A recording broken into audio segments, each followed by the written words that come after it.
హెచ్చరిక, దైవజనుని హెచ్చరిక.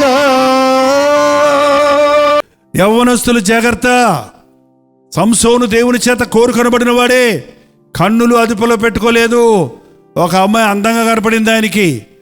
ఏంటండి, ఒకటి మనసు చెడిపోయినప్పుడు అండి అన్నీ తారుమారు కనపడతాయి, అన్నీ తారుమారు కనపడతాయి.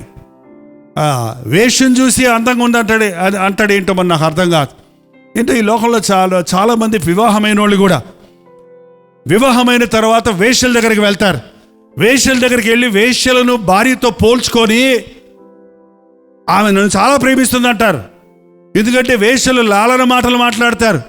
బైబిల్లోనే ఉంది కదా, ఆమె నోట్లో నుంచి అంట తేనెగారుతున్నట్టు ఉంటుందంట. ఎంత బాగున్నావు, నీ విషయాలు ఎంత బాగున్నాయి, నీ కండ ఎంత బాగుంది, అవో నువ్వు ఎంత బాగున్నావు, నీ ముందు అసలు అలెగ్జాండర్ కూడా పనికిరాడు, అవో అంటదట.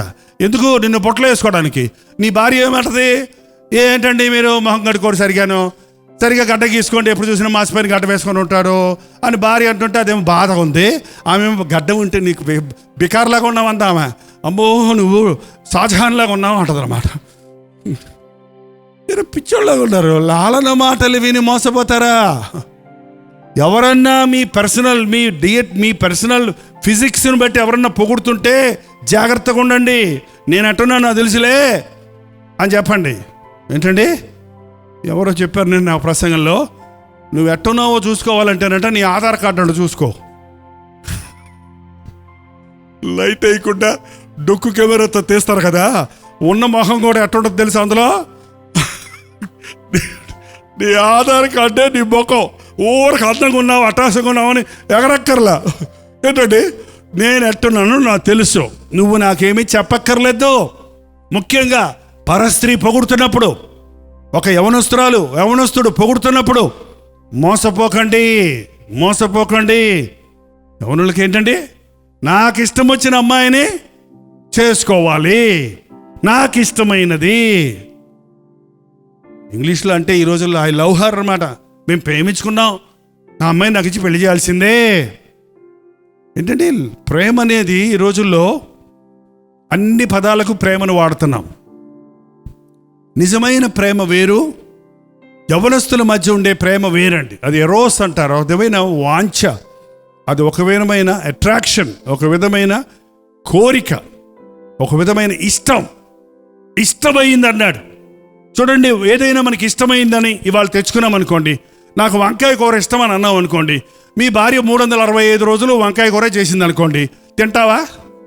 ఇష్టమన్నారు కదండి తినండి, ఇష్టమన్నారు కదండి తినండి అంటే అప్పుడు చెప్పారు. ఎప్పుడు ఎవడన్నాడు ఎన్ని రోజులు తింటారు అంటాడా లేదా? ఇష్టం అనేది బోరు కొట్టుద్ది. ఒక రోజు తినగా గారెలు చేదైపోతాయి. ఏంటంటే మనకి ఇవాళ ఇష్టం అన్నది రేపు ఇష్టం ఉండదు. వయసు పెరిగే కొలది నీకు ఇవాళ ఇష్టమైంది రేపు 10 ఏళ్ళు అయిన తర్వాత అది ఇష్టం ఉండదు. నీకు ఇష్టాలు మారిపోతాయి. ప్రేమ మారదు. ప్రేమ నిరంతరం నిలుస్తుంది. ప్రేమ శాశ్వత కాలము ఉంటుంది. నిజమైన ప్రేమ వయసు పెరిగిన, పరిస్థితులు మారినా, అవతల వ్యక్తి నీకు విరోధిగా మారినా నీ ప్రేమ మారనే. అది క్రీస్తు ప్రేమ. తల్లిదండ్రులకు తెలియచేయండి. మీకేమైనా ఇష్టం ఉంటే, ఒకవేళ ఆశ ఉంటే, అది సమంజసమైందైతే, విశ్వాసులైతే, ప్రార్థనా పరులైతే తల్లిదండ్రులకు తెలియచేసి ప్రార్థనలో కనిపెట్టి ప్రార్థన చేయండి. కనిపెడితే తొందరగా వెళ్ళిపోద్దంట సంబంధం. మళ్ళీ ఎవరో వస్తున్నారంట, ఏ సంగతి రేపు చెప్పకపోతే ఎల్లుండి ఇంకొకళ్ళు వస్తున్నారంట, అందుకని ఏదో చెప్పే అంటారు కొంతమంది. అక్కర్లా ఏ సంబంధం పెడితే ఆ సంబంధం చేసుకోవడానికి ఇష్టపడ్డప్పుడు నువ్వెందుకు మళ్ళీ అందులో ఇరుక్కుంటావు? ఎల్లుండి వచ్చే వాళ్ళ కోసం, అవతల ఎల్లుండి వచ్చే కోసం వాళ్ళు కనిపెడుతుంటే నువ్వేమి దాంతో దూరాల్సిన అవసరమే లేదు. ఒకవేళ నిజంగా దేవుడే అమ్మాయిని నీ కొరకు ఏర్పాటు చేస్తే 77 సంబంధాలు మళ్ళీ వచ్చినా ఆ అమ్మాయి నీకే మిగులుతుంది, ఆ అబ్బాయి నీకే మిగులుతాడు. ఏంటండి, దేవుడు నిర్ణయించిన వ్యక్తితోనే నా వివాహం జరగాలి అని నిర్ణయం చేసుకుంటే నీ భవిష్యత్తు దీవించబడుతుంది. జీవితంలో వివాహం అనేది చాలా ప్రాముఖ్యమైన ఘట్టం. వివాహమైన తర్వాత నీవు దేవుని చిత్తంలో వివాహం చేసుకుంటే దేవుని ప్రణాళికలన్నీ నెరవేర్చి పిల్లలకు ఆశీర్వాదకరంగా మారుతావు.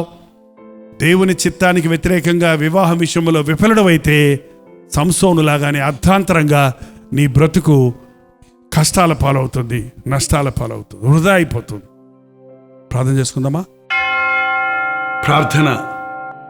పరిశుద్ధుడా, ప్రేమగల తండ్రి, ఒక్కసారి మమ్మల్ని చూడు నాయన. వివాహపు విలువలను పోగొట్టుకుంటున్న ఈ తరములో వివాహం అంటే ఇష్టం వచ్చినట్టు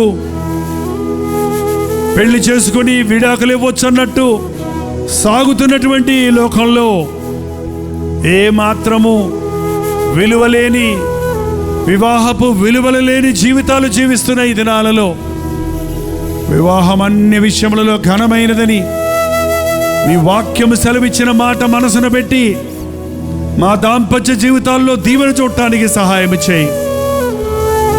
మరొక్కసారి మా యవ్వనస్తుల కోసం ప్రార్థిస్తున్నాం.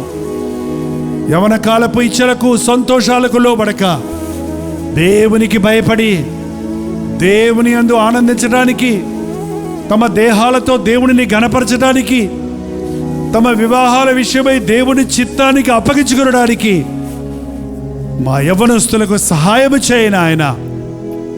మా యవ్వనస్తుల వివాహాల జీవితాలలో ఐక్యత, ప్రేమ, సంతోషము, సమాధానము ఉండినట్లుగా, నీ ప్రణాళిక నెరవేరునట్లుగా నీ చిత్తములో మా బిడ్డల వివాహాలు జరుగుటకు సహాయము చేయము. యేసుక్రీస్తు నామములో అడుగుచున్నాము తండ్రి. మన తండ్రి అయిన దేవుని యొక్క ప్రేమయు, కుమారుడైన క్రీస్తు యొక్క కృపయు, ఆదరణకర్త అయిన పరిశుద్ధాత్మ యొక్క సహవాసమును కూడి వచ్చిన మనందరికీ ఇప్పుడును సదాకాలమును తోడై ఉండునుగాక. ఆమేన్, ఆమేన్, ఆమేన్.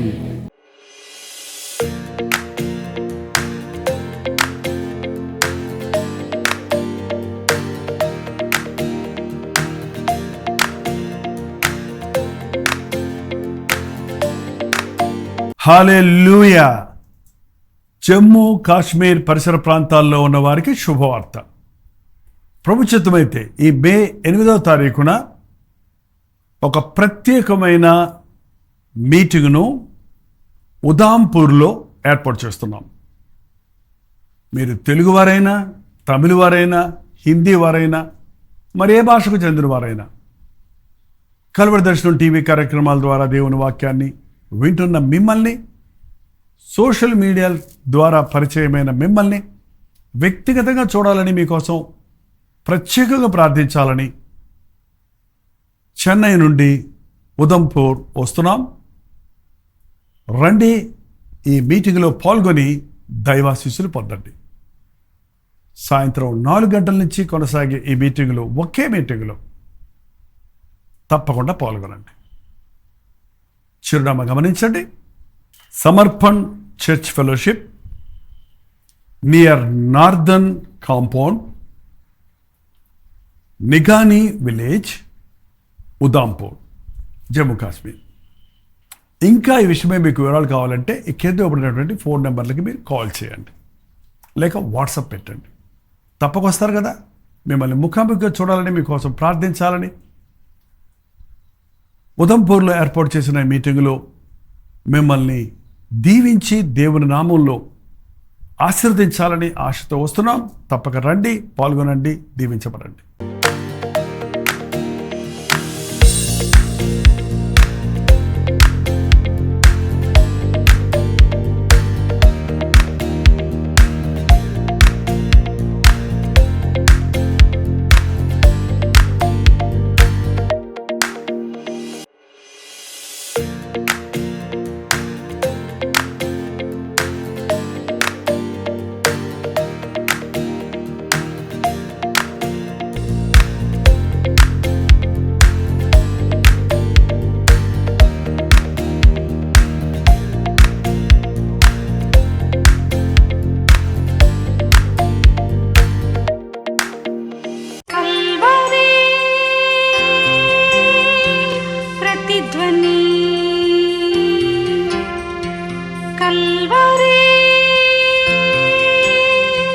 प्रतिध्वनि